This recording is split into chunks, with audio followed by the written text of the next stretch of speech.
To be or not to be, that is the question. हा प्रश्न William Shakespeare यांना पडला आणि इतिहास घडला मित्रांनो. अनेक महान व्यक्तींना हा प्रश्न पडला. त्यावेळेस या द्विधा मनस्थितीत कसं राहायचं हे त्यांना सतावत होतं. आणि त्यामुळे एकतर ते असण्याकडे गेले, नाहीतर नसण्याकडे गेले. मधल्या मनस्थितीत कोणीही राहिलं नाही. पण मित्रांनो, ही जी द्विधा अवस्था आहे, त्यातही स्वार्थ साधता येतो, त्यातही काहीतरी मिळवता येतं, हे कालांतराने अनेकांना कळलं. आणि असणं या अवस्थेत जाण्यापेक्षा किंवा नसणं या अवस्थेत जाण्यापेक्षा असणं नसणं या द्विधा अवस्थेतच राहणं हे पथ्यावर पडणारं, फायद्याचं ठरणारं ठरलं. आज आपण महाराष्ट्रात जर हे बघितलं तर तुमच्या लक्षात येईल की या द्विधा मनस्थितीतून टोकाला जाण्यापेक्षा या द्विधा मनस्थितीतच राहणं हेच अनेकांच्या पथ्यावर पडणार आहे, फायद्याचं ठरणार आहे.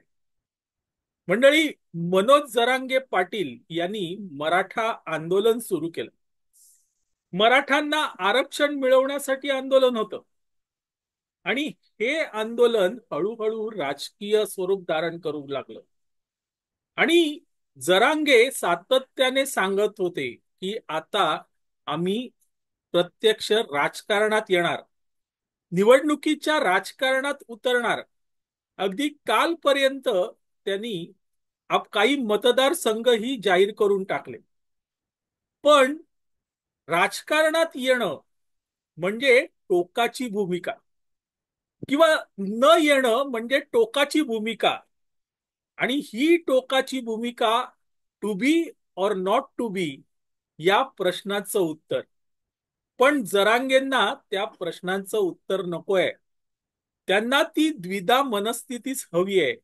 आणि अखेर जरांगेंनी आज निर्णय घेतला की आपण त्या द्विधा मनस्थितीतच राहायचं, किंबहुना मराठा समाजाला त्या द्विधा मनस्थितीतच ठेवायचं. आणि आज जरांगेंनी सांगून टाकलं की आम्ही निवडणूक लढवणार नाही आहोत. आम्ही निवडणूक लढवणार नाही आहोत, त्यापेक्षा याला पाडा त्याला पाडा हेच करणार आहोत. हे मनोज जरांगेंचं राजकारण, जे द्विधा मनस्थितीमध्ये अख्ख्या मराठा समाजाला ठेवतंय. आणि मराठा समाज हा जरांगे पाटील यांच्या पाठीमागे परपटत चाललाय मित्रांनो. काय केलं नव्हतं सरकारने? मराठा समाजाला आरक्षण दिलं. ते आरक्षण हायकोर्टात टिकून दाखवलं. सुप्रीम कोर्टात गेलं तेव्हा ते सरकार बदललं. फडणवीसांचं सरकार बदललं, भाजपचं सरकार बदललं. आणि तिथे मग मविया सरकारने बाजू मांडली नाही आणि त्यामुळे सुप्रीम कोर्टात ते आरक्षण फेटाळलं गेलं. पण तरीही आर्थिकदृष्ट्या मागास प्रवर्गातून आरक्षण होतच, 10% आरक्षण होतच. त्याचा फायदा लाखो मराठा तरुणांना झाला. पण Jarange to be or not to बी या भूमिकेत शिरले आणि त्याच भूमिकेत अडून राहिले. मित्रांनो. आज जरांगेंनी याच भूमिकेतून मराठा समाजाचं अतोनात नुकसान केलेलं आहे. मराठा समाज खुश होता की ठीक आहे, कोणाच्या तरी नेतृत्वाखाली का होईना मराठा समाजाला जर विधानसभेत प्रतिनिधित्व मिळत असेल तर काय वाईट गोष्ट आहे. कालचीच एक घटना आहे मित्रांनो. एका व्यक्तीने, आता ती घटना कुठे घडली हे मला प्रत्यक्ष आठवत नाहीये, पण एका व्यक्तीने आपली कार जाळली आणि बनाव केला की कोणीतरी आलं, आम्हाला जात विचारली, उतरवलं आणि कार जाळली. पोलिसांनी तपास केल्यावर कळलं की त्या व्यक्तीने स्वतःच कार जाळली होती. का? तर जरांगेंच्या मनात आपल्याबद्दल सहानुभूती निर्माण व्हावी आणि आपल्याला जरांगेंच्या पक्षातून तिकीट मिळावं या हेतूंनी त्यांनी ते कृत्य केलं.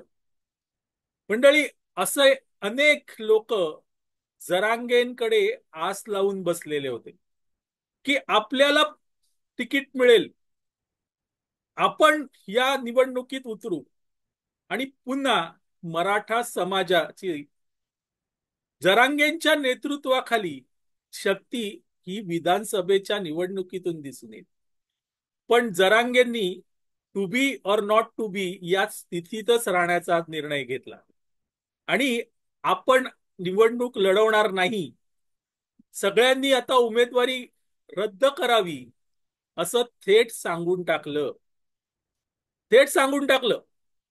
आज अवस्था अशी आहे मित्रांनो की तो जो सगळा मराठा समाज आपल्याला तिकीट मिळेल, आपण निवडणुकीत उतरू याच्यावर आस लावून बसला होता, आज तो नेमका कुठे जाणार? पुन्हा to be or not to बी या भूमिकेत राहताना, असणं किंवा नसणं याच भूमिकेत राहताना जरांगे पाटील यांनी काय स्वार्थ साधला हे ह्याचाही विचार करायला पाहिजे. जरांगे पाटील हे शरद पवारांचं बावलंय असं असा आरोप सातत्याने होतोय. उद्या जर मराठा समाजाचे उमेदवार उभे राहिले निवडणुकीत तर त्याचा मोठा फटका हा निश्चितच शरद पवारांच्या एकंदरीत पक्षाला बसणार. आणि असा फटका बसला तर पवार साहेब गप्प बसतील? शक्य नाही. शक्य नाही मित्रांनो, पवार साहेब गप्प बसतील. आणि त्यामुळे पवारांनी जरांगेंना सांगितलं का की उमेदवार उभे करू नका? हाही प्रश्न आहे. To be or not to बी, असणं किंवा नसणं या कॅटेगरीतला, या स्तरातला हा प्रश्न आहे. आणि त्या प्रश्नाला जरांगेंनी उत्तर दिलं.